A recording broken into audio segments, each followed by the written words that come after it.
We have finally reached the end of the strategic financial plan discussion.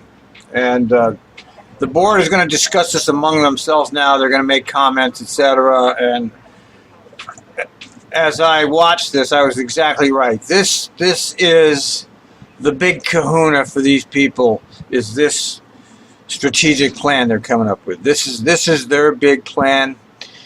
And I just happen to have in my possession here their documents.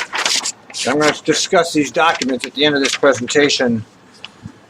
Okay, let's listen to the board discussion about the so-called strategic financial plan. Just these questions are good ones for both the public as well as the board. First, a summary of what the item is and reminding everybody of the dollar amounts or the percentages, and then just asking a question to get us thinking a little bit more. The timeline's really important as we lay out the rest of the year and what's coming up early next year. But as Craig mentioned, if you look at the left-hand side of this timeline, you can see what other issues will be coming before the board and what we need to think of in conjunction with these questions.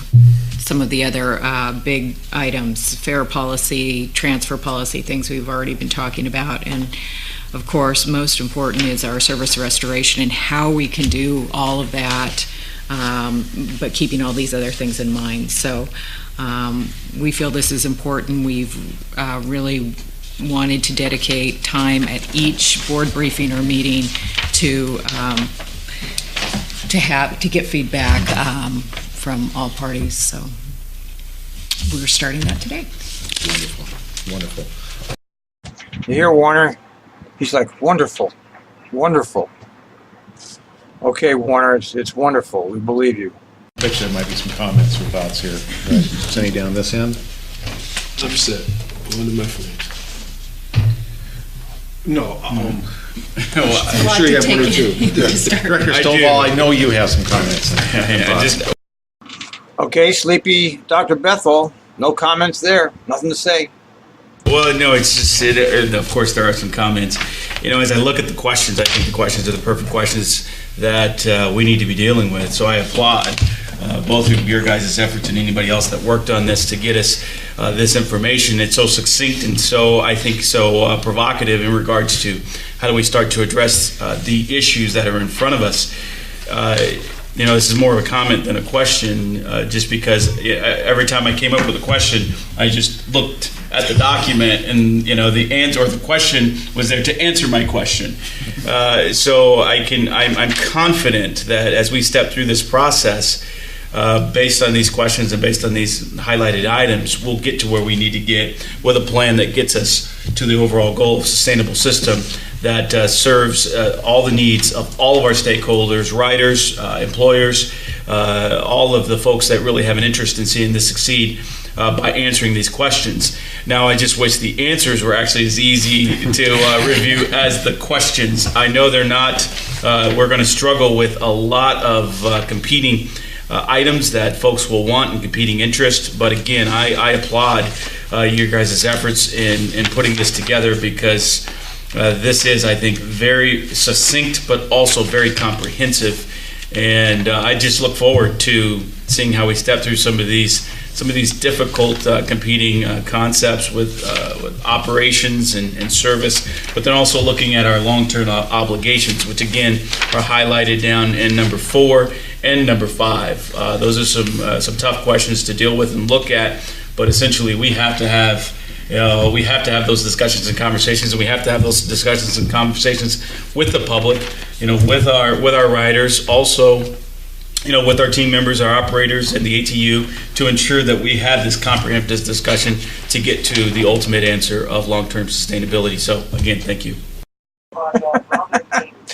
Don't you love, you know, I kind of like Director Stovall, but he's taken Steve Clark's place as the chief pontificator on the board. Remember Steve Clark? He used to like to ramble on and on and on with his holier-than-thou moral superiority about how things should be. At least Stovall doesn't do that morality thing that Clark used to do. But Director Stovall sure likes to pontificate. That's for sure. So he's all happy. As you can see, this is not some. These are not unplanned responses. This is a scripted little show they got here, and obviously they're all supporting each other, which is what they do. I mean, if you watch the board, you know that they are always supporting each other. That's the big problem with our board, is there's no dissension. Since they got rid of Learback, there's not one dissenting voice there. And that's a huge problem, when you have no dissension among a governing authority like this. No contrary point of view. Very, very bad. Anyway, Stovall seems like a decent enough guy. I know he's stuck there and is expected to perform. Let's see what the next guy has to say. I guess my comment would be thanks. This is a lot of work, and I've been involved in the Finance and Audit Committee, so I know how much time you and the staff have spent on this. This is very simple pieces of paper that explain it, but there's a lot of information and work that's gone on in the background. I just state that for the record, that the schedule is aggressive, but I think it's doable. Mm-hmm. I think if we work at this, we can meet this schedule. And I think what's really great about it is it does get us teed up for the next retreat, and it gets us really teed up then for the next budget discussion in terms of where we want the budget to be. So I think there's a lot of opportunities for us to roll up our sleeves and get right into the financial data, and we're counting on you two and the staff to help us answer the questions that are there now. And I suspect the board, our input sessions with the public will reveal other questions and issues that we'll want to address all along. But I think this is just a wonderful piece of work, and I think it'll set the stage for us both for the short and long term. So I guess I want to thank you guys for this. Look forward to the briefing and the discussion, starting with the Climate Smart Communities presentation and kind of the expectations, because I think people forget how aggressive the goals and objectives are for transit for this region to maintain our livability, our quality of life, and the air quality for the region. So, again, thanks. If I could. Big Daddy Warner doing his little Big Daddy thing, thank you. It's wonderful, thank you. Big Daddy Warner is trying to be the face of TriMet, I think. I think that they know that Neil's just shit. He's in the toilet. And as hard as they try, that propaganda department, to pump up all this Neil McFarland stuff, he's in the toilet. And although a lot of people are fooled by the propaganda, there's a lot of people that aren't fooled by it too. So Big Daddy Warner, if you've watched him in the various meetings, he takes over Neil's roles in many of the. And Big Daddy Warner there, this is one polished politician, okay? And of course he's going to be nothing but flowing, everything's wonderful. But we're going to get to this in a minute, because what we know, what this is all about, right? We all know, they're beating around the bush. They're not saying it. They're not coming out and saying it. Very interesting. They're not using their usual line. Have you noticed? They have not used the usual line once. And we've seen the line over and over. In every milieu, we've seen the same line. And that line is the richest contract in the world, just like BART has the richest contract, just like Arizona has the richest contract, just like MTA has the richest contract.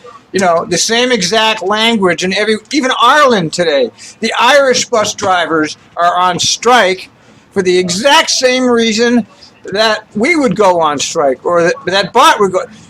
Hasn't it occurred to anybody that the exact same reason being used in all of these properties doesn't make any sense, okay? It doesn't make sense. You can't have the exact same set of problems in every place. But it's a very effective power elite line, because the masses of people who are not making union wage and not getting benefits, they're going to take that anger and focus it at us, and thereby allowing the executive class to skate. Nobody's talking about Fred's $16,000 a month pensions. Nobody's talking about the fact that Neil gave himself this raise to $221,000. At the same time, he cut service at the exact, and he hit it. Nobody's talking about that because they're controlling the agenda and they're pushing it off on the unions of the world. This particular presentation, there's been no mention of the richest benefits, but I guarantee you, folks, it's coming. Say one more thing.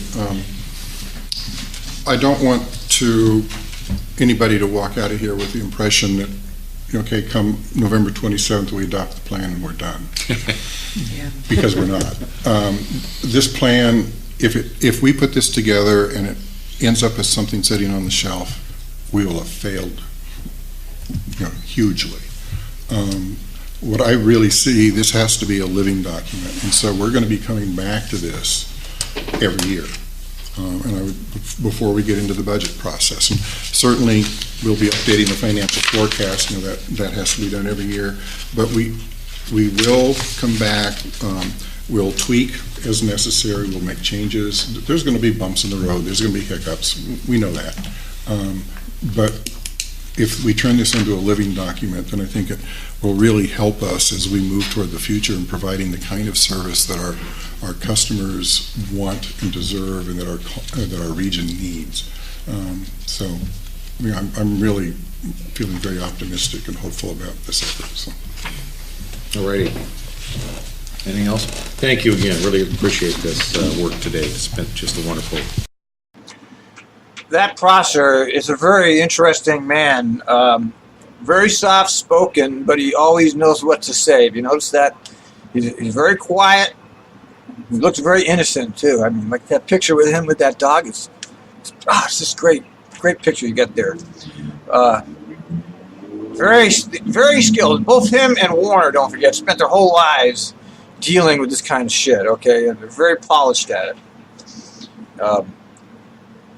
Anyway, I do have the documents here that they're looking at, and I will discuss it, but we've reached, I don't like to make the videos any longer than 10 minutes, and I've had enough of this for today, so we're going to have to wait till tomorrow for me to go over the rest of the stuff. I can only handle so much TriMet board meeting in one day, but I think you see what's going on here as well as I do if you really took the time to watch these videos with me. You can see how they're changing the tactic here. This is serious business. The board is all of a sudden trying to be the authority. Did you hear Neil never said one thing in that whole presentation? He never said a thing. Not one TriMet staff said a thing. When's the last time you saw that? You see what's happening? The board is trying to assume we're in charge and we're going to make it happen. And you think anything has changed with their agenda? Of course not. But they're changing their methodologies. And we'll look at this little plan of theirs tomorrow.